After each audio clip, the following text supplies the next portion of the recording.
Olá, bom dia, meus irmãos, a paz do Senhor. Tudo bem com os irmãos?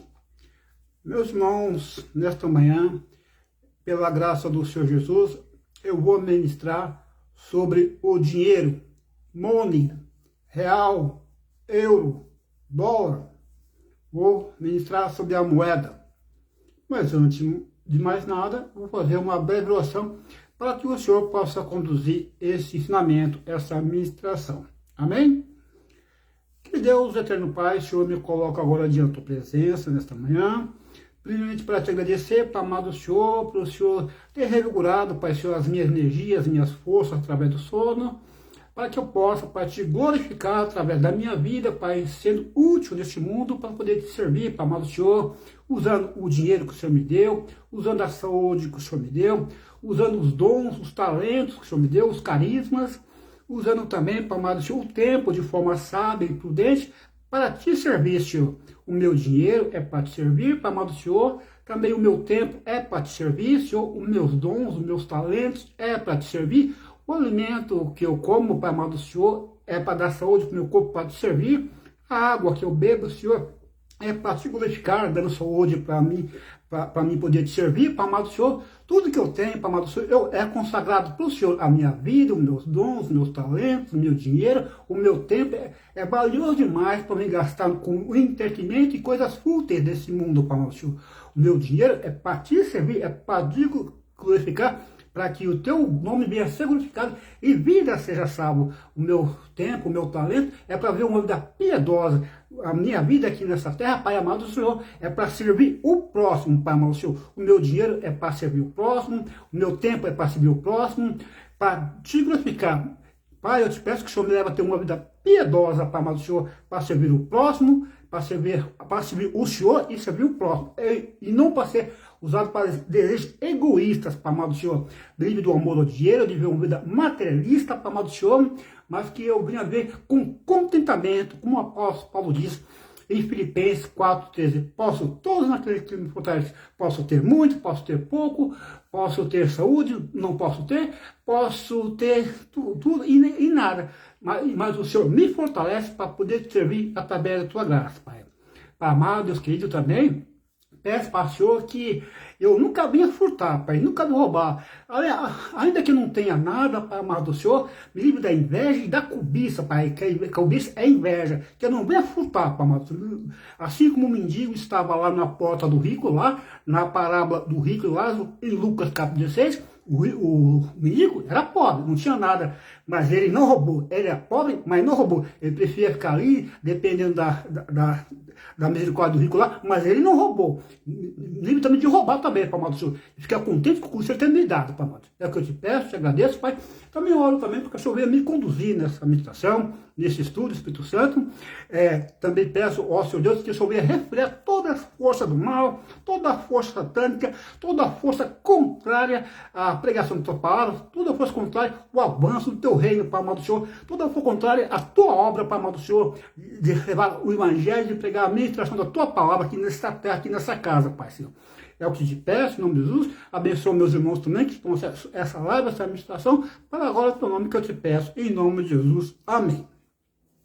Amém, meus irmãos. Eu vou pregar agora sobre o dinheiro. Nós sabemos aí que tem a teologia da prosperidade, né, irmão? Geralmente, a teologia da prosperidade é das igrejas neopentecostais, né?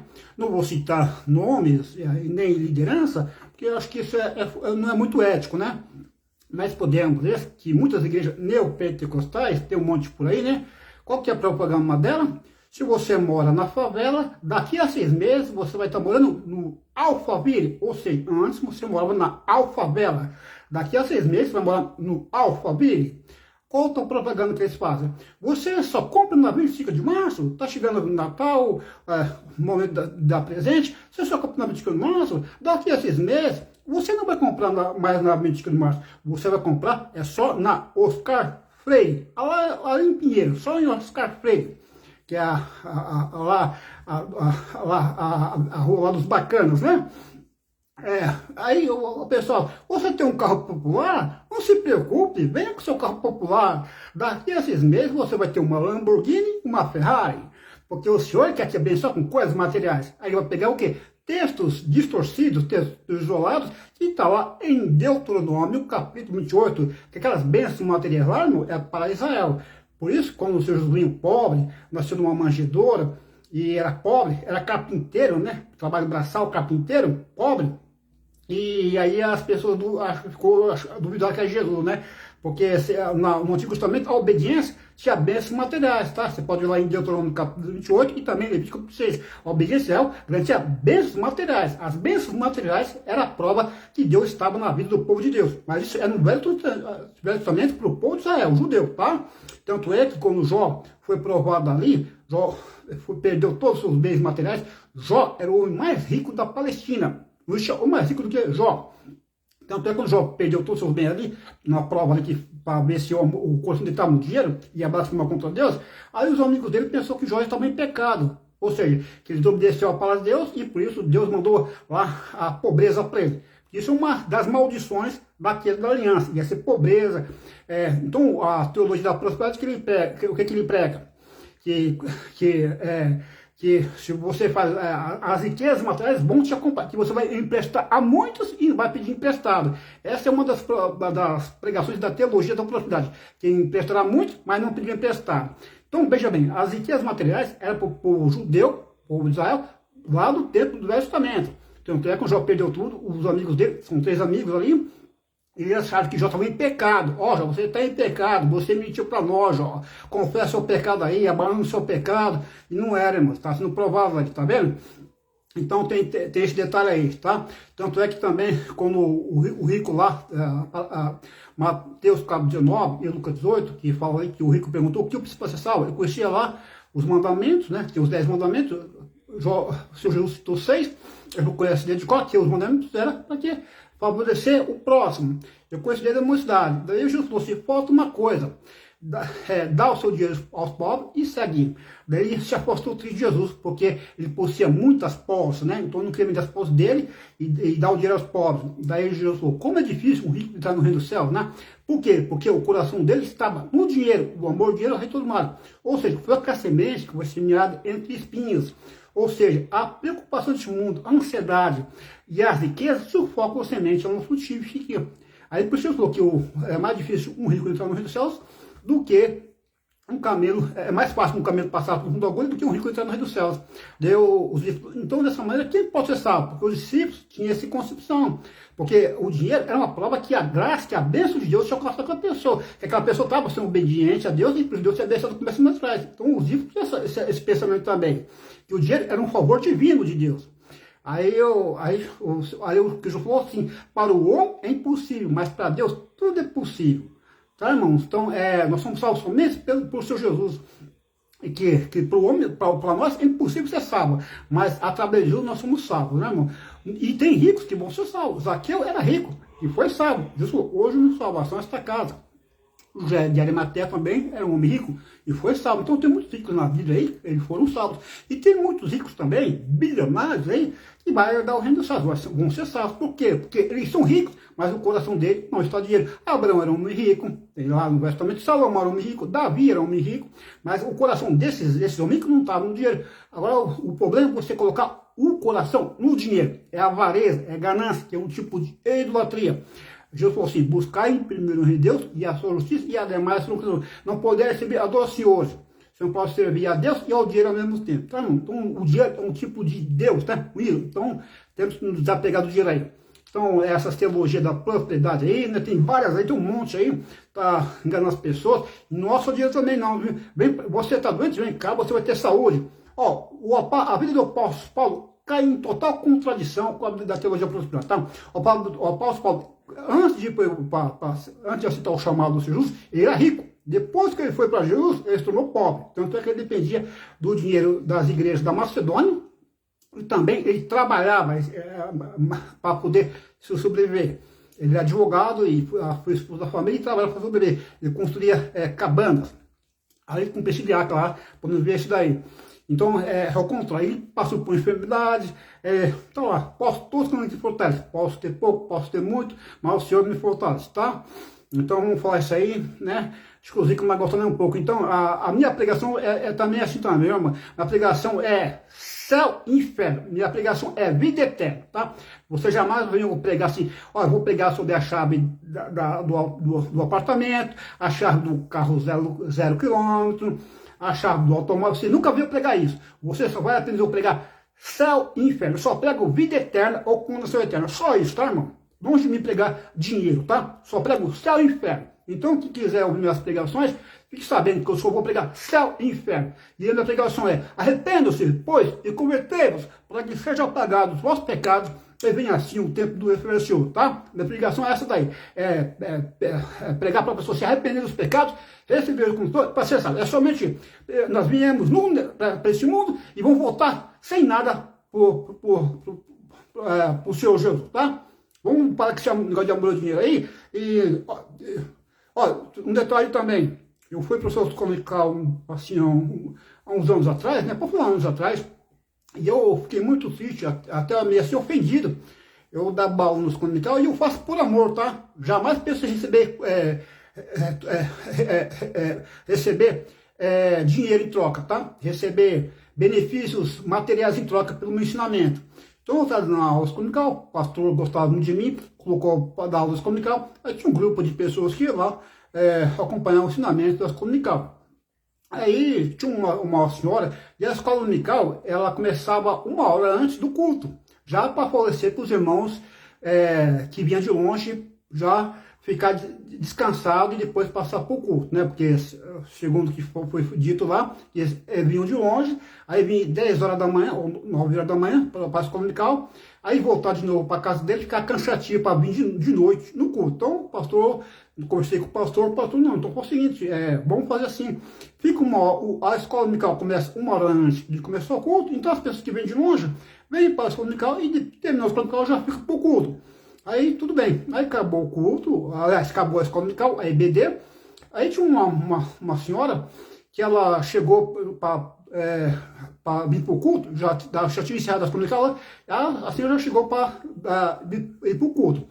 Daí eu estava com os papéis lá que eu fiz lá, eu mandei fazer encarte lá para os alunos ali, e sobrou ali, eu dei para ela. Daí ela falou assim: quanto que é, Flávio? Quanto que você cobra para dar aula? Eu fiquei triste. Ela falou: quanto que eu cobro para dar aula? Escola dominical, veja bem, irmão, não era nem curso de teologia. E nem curso de teologia, eu fui aluno de escola teológica. Eu fui aluno de uma escola teológica. E a escola teológica só cobrava matrícula, a mensalidade, mas era para os gastos ali, tá? Os professores trabalhavam de graça também ali no curso teológico, tá? Eram voluntários ali, tá? Nós só pagávamos a matrícula, a mensalidade, mas era com gastos ali, assim, o gasto, assim, luz, água, assim, essas coisas que nós gastávamos ali, materiais, enfim, tinha uma despesa lá, é bem pouquinho, tá? Mas assim, os professores davam aula de graça lá, eram voluntários, tá? São pessoas abençoadas que estavam lá pra gente lá. Então, irmãos, eu fiquei assim meio que ofendido, assim, né? Porque ela falou assim: quanto que eu cobro para dar aula? Eu lembrei, na mesma hora, o Espírito Santo, eu creio que foi o Espírito Santo que me fez lembrar aquela passagem do apóstolo Paulo, 1 Coríntios capítulo 9, né? Que ele fala assim, ele diz assim, 1 Coríntios capítulo 9, o apóstolo Paulo, ele fala assim: ai de mim se eu não pregar o evangelho. É uma obrigação de pregar o evangelho. Ai de mim, né? Ele fazia, era um dever, é uma obrigação. Ai de mim se não pregar, ou seja, não pregar para pagar dinheiro. Era uma obrigação, era uma incumbência. Ai de mim se não pregar. Não era assim: me paga, se não pagar, eu não vou pregar o evangelho. Ai de mim se não pregar. Tá? Então, passou isso tudo aqui, glória a Deus. Então, irmão, ó, de graça receber, de graça dar, tá? Não é como lá o Eliseu e tinha lá o seu servo lá, Geazi, né? José era avarento, né? Que deu o dinheiro do Naamã, né? Misericórdia, tá? É de graça. Os falsos mestres, os falsos ensinadores, eles cobram. Eu jamais vou cobrar. De graça receber, graça dar, tá? Não é usar os dons de Deus, os talentos de Deus, para ganhar dinheiro não, tá? Isso é coisa de falso mestre. Adilson Nascimento está assistindo. Seja bem-vindo, Adilson Nascimento, para essa live aí, dando um estudo sobre o amor e o dinheiro. Tá? Fica à vontade para acompanhar a live aí, o ensinamento aí. Seja abençoado. Glória a Deus. Então, irmãos, eu vou pegar aqui Vamos lá. O texto de referência que eu quero pegar é 1 Timóteo, no capítulo 6, a partir do versículo 3. Tá bom? Eu vou ler até o versículo 10 ou 11. Então diz assim, ter 4 Bíblias aqui, você utilizou as 4. Diz assim, se alguém ensina de outro modo, e se não conforma com as sãs palavras de nosso Senhor Jesus Cristo, e com a doutrina, que é segundo a piedade, é orgulhoso e nada sabe, mas delira acerca de questões e contendas de palavras, das quais surgem invejas, porfias, injúrias, más suposições, contendas perversas de homens corruptos da mente e destruídos da verdade, supondo que lucro é piedade à parte dos tais. Então, o apóstolo Paulo está dando conselhos para o jovem pastor Timóteo, que assumia a igreja de Éfeso. Diz aqui, mas a piedade com contentamento é grande ganho. Porque nada trouxemos para este mundo, é certo que nada podemos levar dele. Tendo, porém, comida e vestuário, estejamos com isso contentes. Mas os que querem ser ricos caem em tentação, em laço, em muitas concupiscências, ou seja, desejos desenfreados, mas os que querem ser ricos caem em tentação, em laço, e em muitas concupiscências tolas e nocivas, que submergem os homens na destruição e perdição. Porque o amor ao dinheiro é a raiz de todos os males. E nessa cobiça, alguns se desviaram da fé e se transpassaram a si mesmo com muitas dores. Mas tu, ó homem de Deus, foge destas coisas. Segue a justiça, a piedade, a fé, o amor e a paciência, a mansidão. Então, agora eu vou ler as notas desse texto e vai falar aqui. A principal motivação para o serviço, inclusive para um servo, é o amor. Então, irmão, eu ministro pelo amor. É prazeroso para mim ministrar a palavra. A minha recompensa é a alegria de pregar a palavra de Deus. É o amor, tá? É saber que eu estou agradando o meu Deus, pregando a palavra e edificando a fé dos meus irmãos. Essa é a minha recompensa. A satisfação de ser útil para o meu Deus, tá? Essa é a minha recompensa. E depois nós sabemos que tem o nosso galardão, nossa recompensa no céu, né? 2 Coríntios, capítulo 5, versículo 10. Não é mesmo, irmão Adilson Nascimento? 2 Coríntios 10, o que tiver primeiro do corpo não tem recompensa lá. Os crentes vão ser julgados no tribunal de Cristo. As recompensas, o que nós fizemos com o nosso dinheiro, com o nosso tempo, com o nosso recurso que nos deu aqui na terra, né? O tribunal de Cristo vai ser julgado apenas o que nós fizemos. Lá vai ser todo salvo, diferente do branco, que aí vai ser a condenação ali, tá? O grau de condenação. E também 1 Coríntios capítulo 3. Se você fez em Deus ouro, que é o divino, prata, redenção, salvação, Jesus, e pedras preciosas, o Espírito Santo vai passar pelo fogo e vai resistir o fogo, vai ter recompensa, o galardão. Já que as pessoas que obras impuras vai passar pelo fogo, madeira, pelo e não vai ter recompensa, tá? Então, vamos lá. Continuando aqui, 9 e 10. 9 e 10, tá aqui, ó. Mas os que querem ser ricos caem em tentação, em laço e em muitas concupiscências, tolas e nocivos, que submergem os homens na destruição e perdição. Porque o amor ao dinheiro é a raiz de todo o mal. E nessa cobiça, alguns se desviaram da fé, esses que passaram assim mesmo com muitas dores. Então, eu vou ler a nota desses dois versículos aqui, 9 e 10. Paulo não está condenando a posse de bens, e sim a concupiscências nocivas. A advertência não é simplesmente que o amor ao dinheiro pode ser perigoso, mas que esta cobiça tem levado muitas pessoas a negar a fé e mostrar que eram incrédulas. O 11 e o 12. Mas tu, homem de Deus, foge dessas coisas, segue a justiça, a piedade, a fé, o amor, a paciência, a mansidão. Fruto do Espírito, né? O fruto do Espírito, o que é? Amor, paz, alegria, bondade, benignidade, longanimidade, fidelidade, mansidão e domínio próprio. Contra essas coisas, não há lei. Diz aqui, o 12, tá aqui, já li já. Fugir do pecado está pareado com buscar a virtude. A figura mostra uma intensa busca da virtude. Isso corresponde ao chamado para o combate da fé e para tomar posse da vida eterna. Foge do pecado e busca ao Senhor Deus. Agora vou pegar aqui rapidamente. Vamos lá? Glória a Deus. Eu li a Bíblia daqui em diante, agora vou estar lendo a Bíblia a NA Nova Almeida atualizada. Amém? Glória a Deus. Vamos lá, irmão. Então, isso tudo bom aqui, para nós edificar a nossa fé, né, irmão?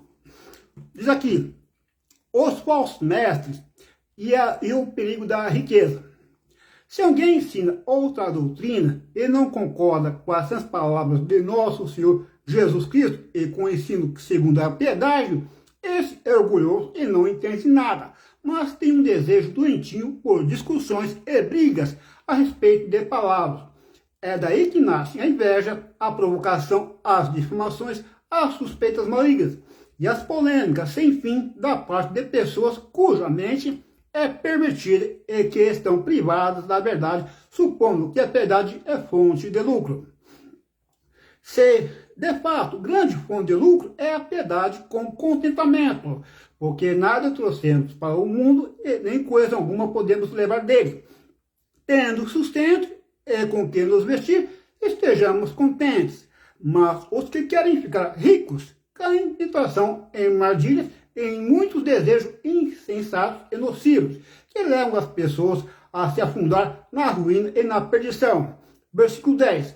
Porque o amor ao dinheiro é a raiz de todos os males, e alguns, nessa cobiça, se desviaram da fé e atormentaram a si mesmos com muitas dores. Vou ler uma nota aqui, tá? Isso aqui, a partir do 3. As sãs palavras de nosso Jesus Cristo, que é o versículo 3 que faz isso aqui. Tá aqui, ó. Se alguém ensina outra doutrina e não concorda com as sãs palavras de nosso Senhor Jesus Cristo, e com o ensino segundo a piedade, as sãs palavras. Esta declaração resumida está fortemente ligada ao que vem antes e depois. Estas coisas, muito provavelmente, uma referência à seção de instruções presentes. Capítulo 5, versículo 1 e capítulo 6, do versículo 2a. Embora alguns considerem que se refere a tudo o que Paulo ensinou até este ponto na carta, esta sã doutrina oferece, então, um contraste com o dos falsos mestres. O 6, do versículo 3 ao 10. O ensino do falso mestre. Agora aqui, falando. Ensino segundo a piedade. O ensino apostólico verdadeiro é aquele que está em sintonia com a piedade e conduz a ela, ao contrário dos efeitos negativos das falsas doutrinas. Está aqui algumas referências, tá? 1 Timóteo, capítulo 1, versículo 4, do 6 a 7. 1 Timóteo, capítulo 4, 6, 6, 4, 5. Também tem 2 Timóteo, capítulo 2, do versículo 14, também do versículo 16, 18 e 30. Está falando dos falsos doutrinas e falsos mestres. Então aqui, a doutrina verdadeira é reconhecida na maioria das vezes pelo impacto que tem na vida diária. O versículo 5 fala aqui, ó, o 5, as polêmicas sem fim da parte de pessoas cuja mente é pervertida e que estão privadas da verdade, supondo que a piedade é fonte de lucro. Ó, ensino segundo a piedade. O ensino apostólico, aqui o 5, né? A pessoa cuja mente é pervertida. A pessoa cuja mente é pervertida. Os falsos mestres são muitas vezes aludidos nas cartas pastorais com pessoas que têm raciocínio errado, que é o versículo 4. Esse é orgulhoso e não entende nada, mas tem um desejo doentio por discussões e brigas a respeito de palavras. É daí que nasce a inveja, a provocação, as discussões, as suspeitas malignas. Forma incorreta, supondo que a piedade é fonte de lucro. As pessoas são tão somente as pessoas que erradamente pregam que Deus dá riquezas materiais e saúde, se elas tão somente tiverem fé o bastante caem sob a condenação desta passagem, tá vendo? Aqui está falando, irmão, essas igrejas neopentecostais que pega prosperidade de terreno e saúde, tá? Então, o que? Tem a campanha do carro zero do quilômetro, o campanha da chave do apartamento, também a campanha lá do casamento, conseguir namorado, esposo, coisas materiais com o terreno e saúde também, né? Vem aqui a cura, são pessoas que estão iludidas e iludem as pessoas. Eu vou ler aqui, depois vão poder entender, ó. Segundo o que a piedade é fonte de lucro. Segundo que a piedade é fonte, então usa a piedade como fonte de lucro. Diz aqui, as pessoas que erroneamente pregam que Deus dará riquezas materiais e saúde, se elas tão somente tiverem fé. Então, se a pessoa tiver fé, você vai ter riqueza e saúde. Isso é uma doutrina errada, viu? Está falando aqui, as pessoas que erroneamente pregam que Deus dá riquezas materiais e saúde, se elas tão somente tiverem fé. Então a pessoa fala assim, você está 6 meses aqui, você não conseguiu um carro zero econômico, uma esposa, você não conseguiu saúde, é porque você está em pecado. Eu jogo isso na cara de vocês, viu? Eu estou falando isso por isso próprio, viu? Estava 6 meses lá, uma igreja neopentecostal, aí minha questão financeira, quer dizer, no conceito deles, 6 meses, escorchado, não perdendo culto, passando todas as campanhas, no conceito desse já era para estar com uma Lamborghini, já era para estar comprando uma Scarface, era o conceito do falso mestre, tá? Da teologia da prosperidade aí. Isso engana a pessoa, viu? Tá aqui, ó. As pessoas que realmente pregam que Deus dá riqueza, materiais e saúde, se elas tão somente tiverem fé, ou bastante, caem sob a condenação desta passagem. O que é a passagem? É segundo que a piedade é fonte de lucro. Então, que segundo a piedade, usa a piedade, que é a segunda fonte de lucro, tá? Então, aqui. Segundo que a piedade é fonte de lucro. Ao 6 e 8. De fato, grande fonte de lucro é a piedade com contentamento. Não é o apóstolo Paulo. Posso ter os que fortalece. Posso ter bastante, posso ter pouco. Mas o Senhor me fortalece, dá graça. Tá aqui. Tendo o sustento e com que nos vestir, estejamos contentes. Mas os que querem ficar ricos caem em tentação, em armadilhas e em muitos desejos insensatos e nocivos que levam as pessoas a se afundar na ruína e na perdição. Ter uma perspectiva eterna, que é o versículo 7, ter uma perspectiva eterna, tá aqui, porque nada trouxemos para o mundo e nem coisa alguma podemos levar dele. Perspectiva eterna. Agora, continuando aqui, ajuda os crentes a evitarem cair na sedução da ganância e produz como resultado o contentamento por tudo o que Deus deu a eles. Ainda isto se resume apenas a comida e roupa, viu? Tá aqui, ó. Ter uma perspectiva eterna, que é o versículo 7, ajuda os crentes a evitarem cair na sedução da ganância e produz como resultado o contentamento por tudo o que Deus deu a eles. Ainda isto se resume apenas a comida e roupas, porque nada trouxemos para o mundo, nem coisa alguma podemos levar dele. É o contentamento. Vamos lá, contentamento. Continua aqui, o 9 e 10. Diz aqui o 9 e 10. Mas os que querem ficar ricos caem em tentação, em armadilhas e em muitos desejos insensatos nocivos que levam as pessoas a afundar na ruína e na perdição. Porque o amor ao dinheiro é a raiz de todos os males, e alguns, nessa cobiça, se desviaram da fé e atormentaram a si mesmo como os dois. Então, ganância é avareza também. A avareza é um tipo de idolatria. Está em Colossenses capítulo 3, tá? Avareza, amor ao dinheiro, idolatria. Idolatria é um Deus. O que é condenado aqui, que é o versículo 9 e 10, falando, o que é condenado aqui é o desejo de ser rico, não o desejo de obter coisas materiais propriamente ditas.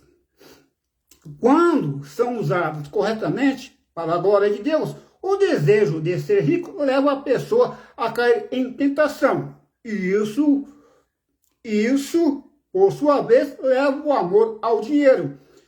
O que Paulo identifica como raiz de todos os males, que é o versículo 10, a relação entre falsas doutrinas e o desejo de ser rico tem sido um problema para a igreja desde o início. Se desviaram da fé. Então, o amor ao dinheiro fez as pessoas se desviarem da fé. Ficar rico.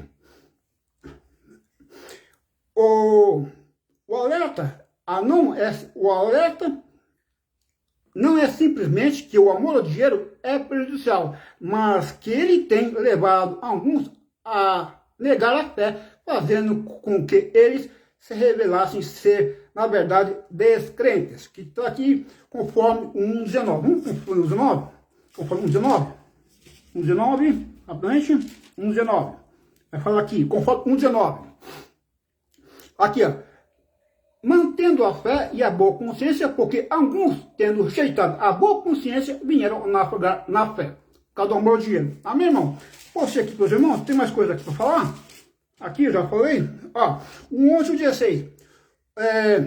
Comportamento de Timóteo em contraste. O 11,16. Paulo faz um contraste direto e intencional. Mas você, entre Timóteo e o falso mestre, o verdadeiro ministério não é motivado por ganância, mas pela realidade da vida eterna e por uma consciência de que todos prestarão contas a Deus. Tá vendo? Essa é a motivação correta para pregar o evangelho. Não é dinheiro, não. É a vida eterna. Tá o 11 e o 12. Mas você, homem de Deus, foge de tudo isso, siga a justiça, a piedade e a fé, o amor, a perseverança, a mansidão. Combata o bom combate da fé. Tome posse da vida eterna. Ó, tô falando de uma posse, né, irmão? Irmão disso, tô falando de uma posse, né? Então, na igreja da teologia da prosperidade, ele fala assim: tome posse da chave do apartamento, tome posse da chave do carro 0 km, né, irmão disso? Tome posse da chave do carro 0 km, tome a chave da casa própria, tome a chave do apartamento, tome só a chave do carro 0 km. Essa é a teologia da prosperidade. Aqui tu pode tomar posse também, tá? Mas olha aqui para tomar posse. Então, olha aqui o apóstolo para tomar posse. Tá aqui, ó. Tome posse da vida eterna. Então, irmão, eu disse, é para nós tomar posse da vida eterna. Não é tomar posse da chave do carro 0 km, tomar posse da chave do apartamento, tomar a chave do submarino, não é? Tomar a chave do submarino, tomar a chave do avião, né? É tomar posse da vida eterna. É isso que o apóstolo está para pregar. Então, irmão, diz, tome posse da vida eterna, tá? Não tome posse da chave do carro 0 km, não tome posse da chave do apartamento, não tome posse do submarino, da chave do submarino, não tome posse da chave do avião, não, né? Tome posse da vida eterna, tá bom, irmão Deus? Ó, aqui, ó, a referência a Timóteo como homem de Deus confirma a sua autoridade. E faz uma contraposição com os falsos mestres, que não são homens de Deus. Homem de Deus é usado em frequência no Antigo Testamento para fazer referência a um profeta. Ponto aqui o 11:12, o 11:16. O ocupamento de Timóteo é contrastante. Paulo faz um contraste direto e intencional. Mas você, entre Timóteo e os falsos mestres, o verdadeiro ministério não é motivado por ganância, avareza, cobiça, mas pela realidade da vida eterna e por uma consciência de que todos prestarão conta a Deus. Hein? Então tem mais aqui. Agora vamos pegar a NVI, nova versão internacional. Olha Deus, vamos mostrar isso daqui. Que o amor ao dinheiro é a raiz de todos os males. E muitos têm naufragado na fé por causa disso aí. Tem desviado da fé. Por causa do dinheiro. Ó, o dinheiro traz briga, traz discussões, traz divisão na família, né, irmão? Né, irmão? Traz briga, traz divisão, traz doença, né? Que é ansiedade, né? Então as pessoas vivem em prol do dinheiro. Muitas pessoas, né? Ó, o amor ao dinheiro. Se alguém ensina falsas doutrinas e não concorda com a sã doutrina de nosso Jesus Cristo e com o ensino que é segundo a piedade, é orgulhoso e nada entende. Esse tal mostra o interesse doentio por controvérsia e contento acerca de palavras que resultam em inveja, brigas, difamações, suspeitas malignas e atritos constantes entre aqueles que têm a mente corrompida e que são privados da verdade, os quais pensam que a piedade é fonte de lucro. De fato, a piedade com contentamento é grande fonte de lucro, pois nada trouxemos para este mundo e dele nada podemos levar. O Jó falou algo semelhante, né? Não venho para o mundo, não voltarei, né? E por isso, tendo o que comer e com o que vestir, nos estejamos com isso satisfeitos. É o contentamento. Os que querem ficar ricos caem em tentação, em armadilhas e muitos desejos descontrolados e nocivos que levam os homens a mergulharem na ruína e na destruição. Esse negócio de loteria também é ganância também, viu? Loteria, negócio de ganância também. Ó, Pois o amor ao dinheiro é a rede de todos os males. Algumas pessoas, por cobiçar o dinheiro, desviaram da fé e se tormentaram com muitos sofrimentos. Vou ler aqui. Vamos aqui. Paulo volta ao assunto do 1:3, que é privados da verdade. Antes tinham conhecido a verdade, mas tinham sido levados ao erro, os quais pensam que a piedade é fonte de lucro. 2 Coríntios 11:7. Vamos lá, 2 Coríntios 11:7. 2 Coríntios 11:7. 2 Coríntios 11:7. 2 Coríntios 11:7. 11 e o 7. Será que cometi algum pecado ao humilhar a fim de levá-lo, pregando-lhe gratuitamente o evangelho de Deus?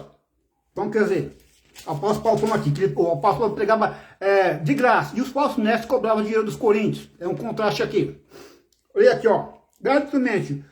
Outra crítica caluniosa que os adversários de Paulo fizeram, outra crítica caluniosa que os adversários de Paulo faziam era que sua recusa de pagamento pela instrução que dava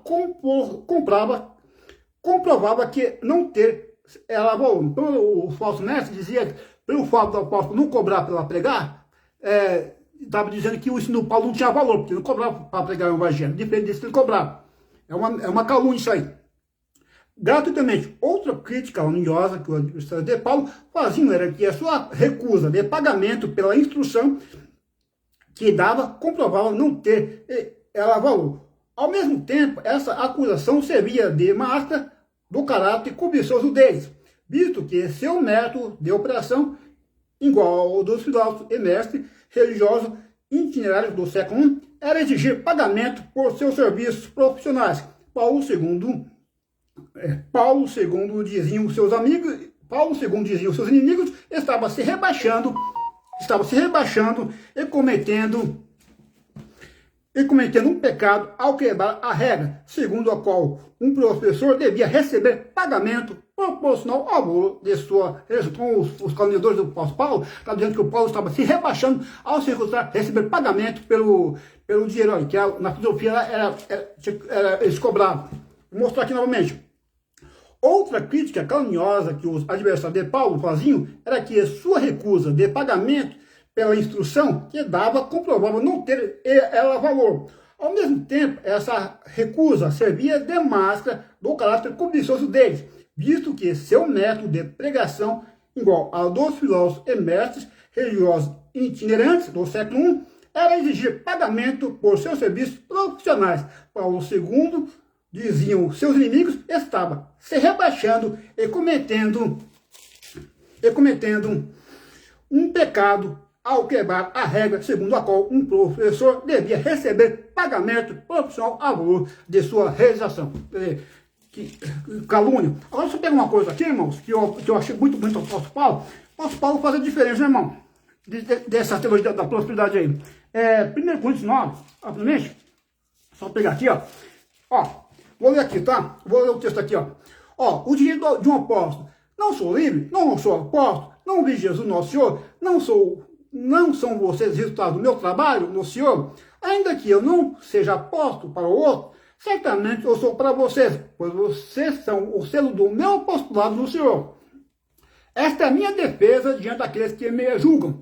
Não temos nós o direito de comer e beber, não temos nós o direito de levar conosco uma esposa crente, como fazem os outros apóstolos, os irmãos do Senhor e Pedro? Ou será que só eu e Barnabé temos direito de receber sustento sem trabalhar? Quem serve como soldado à própria custa? Quem planta uma vinha e não come do seu fruto? Quem apacenta um rebanho e não bebe do seu leite? Não digo isso do ponto de vista meramente humano. A lei não diz a mesma coisa, pois está escrito na lei de Moisés: não amordace o boi enquanto ele estiver debulhando o cereal.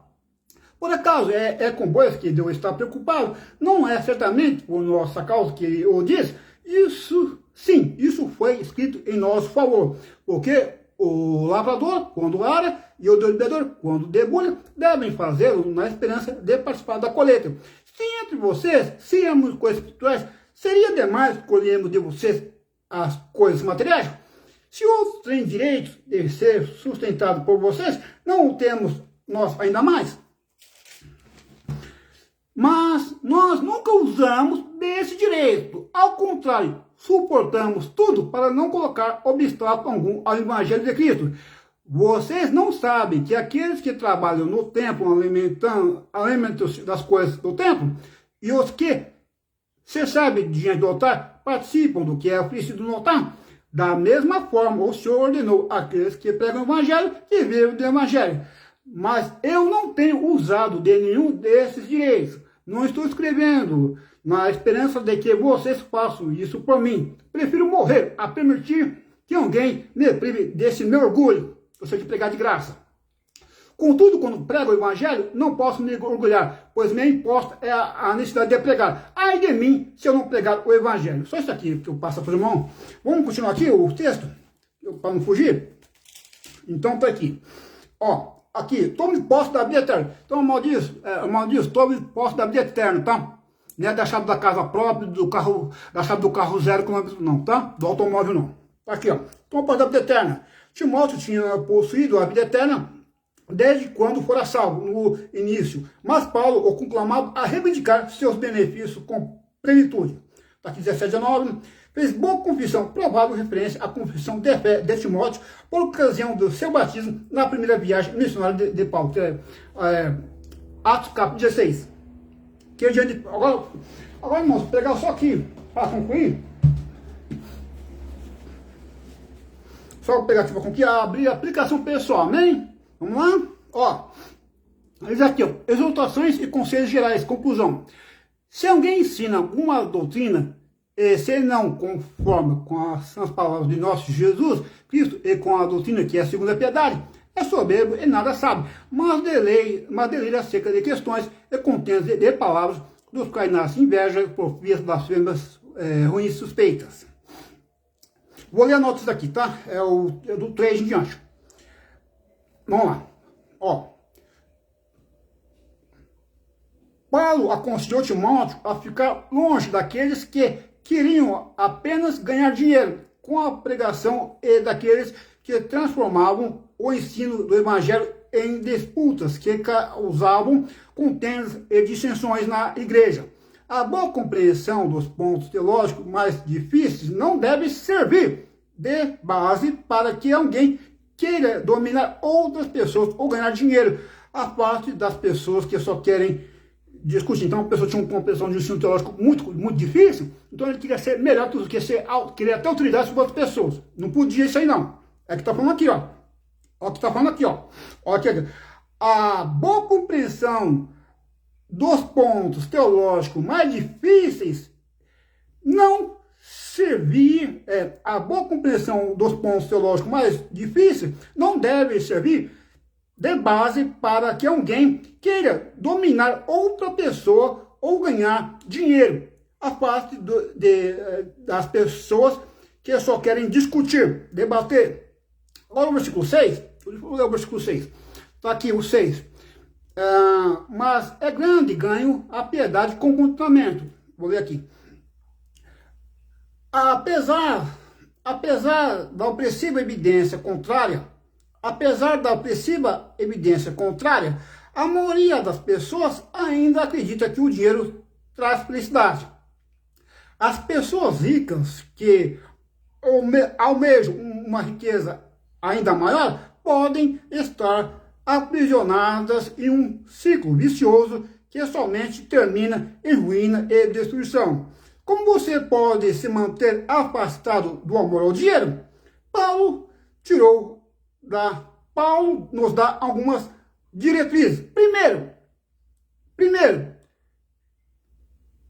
entenda que um dia todas as riquezas terão fim. 7:7. Está aqui.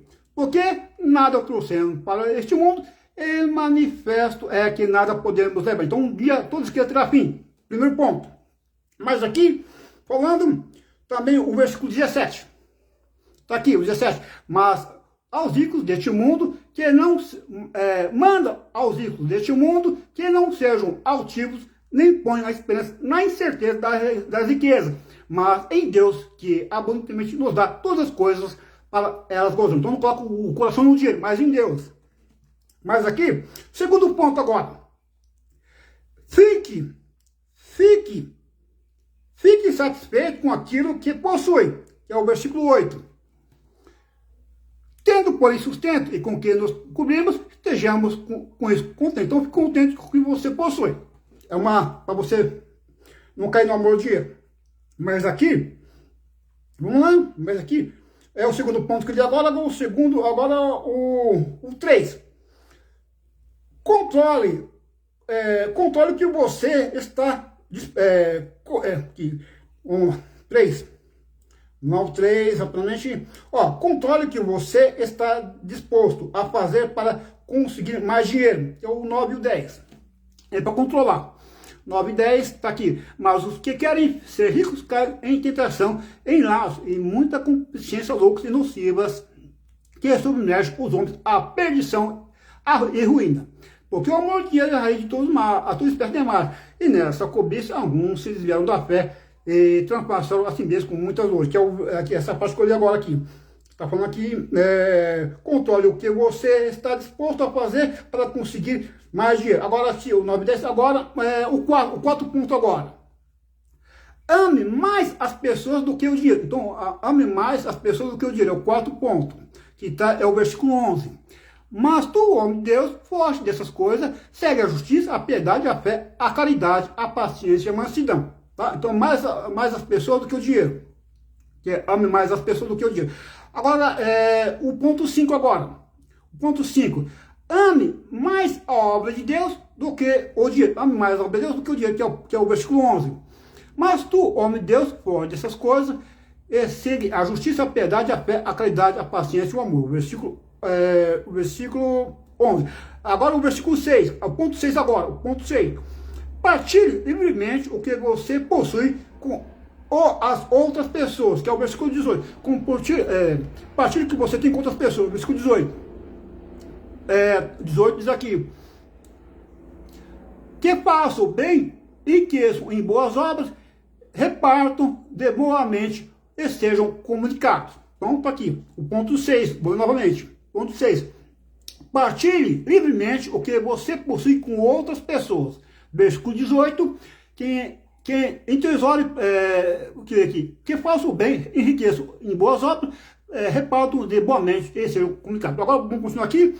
Agora, o versículo 6. Agora sim, vê Provérbios 3:7. Para mais informações, como evitar o amor de dinheiro. Provérbios 3:7-9. Vamos lá? Provérbios 3:7-9. Vamos lá? O 30, 7-9. Está aqui, o 7 e o 9. Vamos lá? Provérbios capítulo 30, versículo 7 e 9. Vamos lá. Duas coisas te pedi, não me negues antes que eu morra. Afaste de mim a vaidade e a palavra mentirosa. Não me des nem a pobreza, nem a riqueza. Mantém-me do pão da minha porção acostumada, para que porventura de fato te não negue e diga quem é o Senhor, ou que obedecendo venha a ficar eu lance mão do nome de Deus, que venha a furtar. Vou ler a nota aqui, tá? Ter excesso ou falta de dinheiro pode ser perigoso. Então, é dois extremos, né? Ter excesso e falta de dinheiro é perigoso. Tanto ter bastante dinheiro e como ter falta é perigoso. Vai explicar por quê. Tá aqui, vamos lá. Ficar demasiadamente pobre pode significar um risco. Pode significar um risco para a saúde física e espiritual. Então, ficar pobre demasiadamente pode ser um risco para a saúde física e espiritual. Agora aqui, por outro lado, ser rico não garante esses bens a uma pessoa. Como Jesus assinalou, os que confiam nas riquezas têm dificuldade de entrar no reino de Deus. Mateus capítulo 19, 24, que é a passagem do rico ali. Como Paulo, podemos aprender a ver tendo pouco ou muito. Filipenses 4:12. Mas nessa vida poderá ser mais bem sucedido se não tivermos nem pobreza nem riqueza, né? Nem pobreza nem riqueza. Vai ser mais bem sucedido. Vamos continuar aqui o estudo. Agora o versículo 8. Vai falar aqui. Tendo, porém, sustento e com quem nos cobrimos, estejamos com esse contexto. Vou dar uma nota aqui. É fundamental sempre distinguir entre a necessidade de desejo, mesmo tendo tudo, e que precisamos para viver. Podemos nos tornar ansiosos e descontentes apenas por queremos alguma outra coisa. Como Paulo, podemos escolher ficar satisfeitos sem ter tudo o que queremos. A única outra alternativa é ser escravos do nosso desejo. Vou ler a nota 10 agora, porque o amor do dinheiro é raiz de toda espécie de males, e nessa cobiça alguns desviaram da fé e se passaram a si mesmos com muitas dores. A cobiça leva a todos os tipos de males. Problemas no casamento, roubo, destruição de relacionamentos. Para dominar a cobiça, você deve controlá-la desde a raiz. Livre-se do desejo de ser rico. Livre-se de ser rico. O 11 e 12. Mas tu, homem de Deus, foge dessas coisas, segue a justiça, a piedade, a fé, a caridade, a paciência, a mansidão. Milita a boa milícia da fé, toma posse da vida eterna, para a qual também foi chamado, tendo já feito boa confissão diante de muitos testemunhos. Vou levantar aqui agora.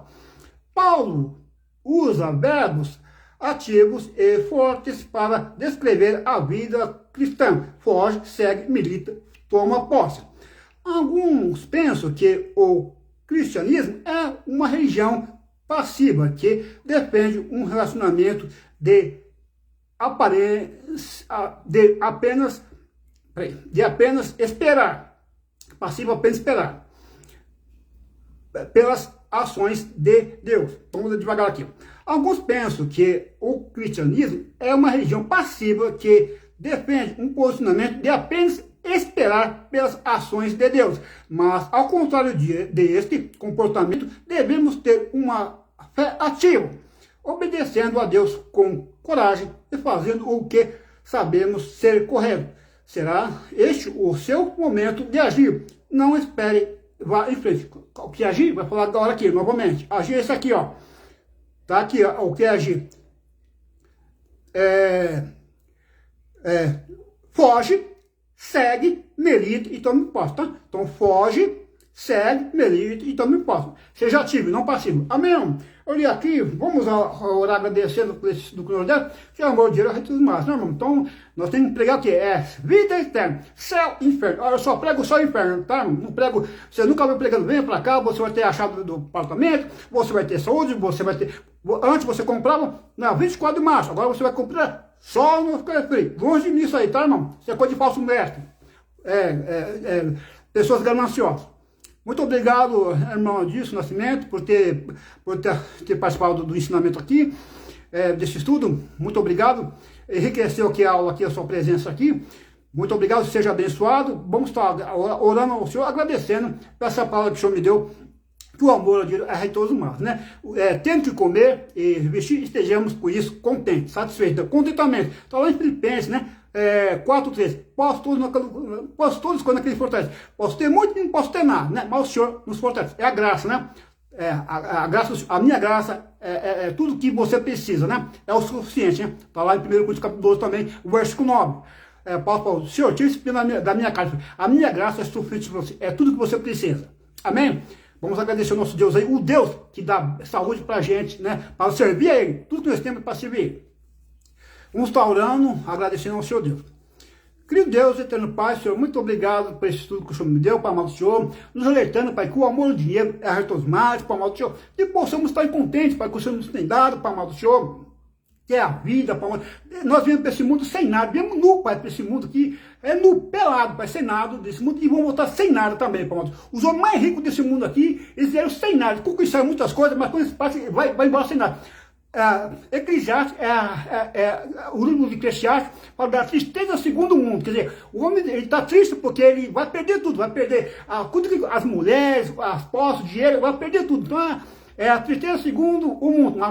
Então nós nos livros do amor do dinheiro, da ganância, que é a avareza, que é um tipo de idolatria, possamos estar contentes com o que nos tem dado, para o mal do Senhor, e ser agradecidos para o mal do Senhor, Pai amado Senhor, e também, Senhor, quando no momento de fartura possamos buscar o Senhor com fidelidade, e quando o Senhor mandar também, Senhor, Pai amado Senhor, a escassez, nós possamos ser agradecidos, porque o Senhor é soberano, se constrói todas as coisas, possamos estar contentes em toda situação, tendo muito e também não tendo nada, podemos se glorificar, tendo muito e também não tendo nada, Pai, e nas provações também, Pai. Muito obrigado por isso tudo, Pai, Senhor, nos leva a ser contentes, satisfeitos em todas as situações, Pai, amado Senhor, sempre agradecidos, Pai, amado Senhor, e nos livre também, Senhor, da vaidade, Pai amado Senhor, do desejo de querer ficar rico, possamos estar contentes e agradecidos por aquilo que o Senhor nos dá. E nos da inveja também, da cobiça, Pai Senhor, da avareza, então, tipo, de idolatria, como diz Colossenses capítulo 3. Abençoa a vida do meu irmão Adilson Nascimento, que participou aqui da live aqui, Pai amado, através dessa palavra, através de ensino, Pai Senhor, abençoa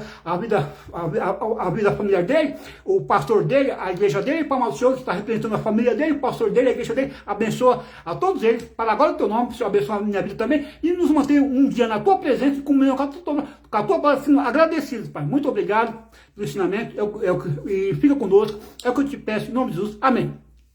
Amém, amém, irmão Adilson Nascimento, está encerrado a live, muito obrigado por participar do irmão aí, valeu, viu? Então, uma boa tarde para a glória do Senhor.